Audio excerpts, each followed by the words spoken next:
për sa i përket angazhimit të profesorëve dhe studentëve, por nga ana tjetër edhe nga praktikat që janë zhvilluar në Ministrinë e Infrastrukturës dhe Energjisë, duke akomoduar mjaft student të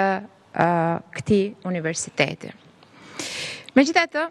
sot më shumë se kurrë është e rëndësishme që Shqipëria të punojë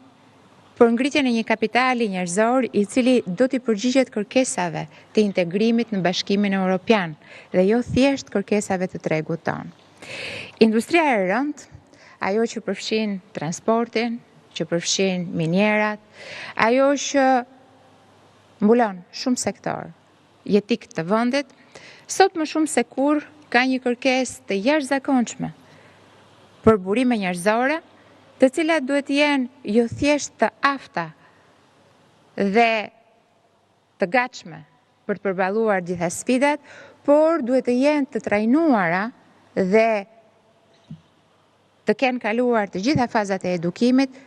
sipas kritereve që Bashkimi Evropian sot ka vendosur. Pa njerëz të formuar, pa të rinj të arsimuar dhe të trajnuar, çdo reformë, çdo investim, çdo vizion mbetet i mangët. Prandaj sot, më shumë se kurrë, duhet të investojmë tek të rinjt, tek ata që do të jenë nesër inxhinierët, mjekët, që do të jenë ekonomistët dhe juristët, që do të jenë specialistët e transportit dhe të aviacionit, ata që do të dheshin Shqipërinë drejt një zhvillimi të vrrullshëm dhe mbi të gjitha të qëndrueshëm. Për këtë arsye, qeveria Rama ka hartuar një program qeverisës që vendos njeriu në qendër, duke ofruar paga dinjetoze, kushte pune konkurruese, mundësi reale për zhvillimin profesional. Brenda këtij mandati, paga mesatare kombëtare do të arrijë 1.000 euro, por, siç tham, nuk mjafton vetëm paga. Me thelbësor, patjetër, është krijimi i mundësive të arsimit dhe trajnimit profesional.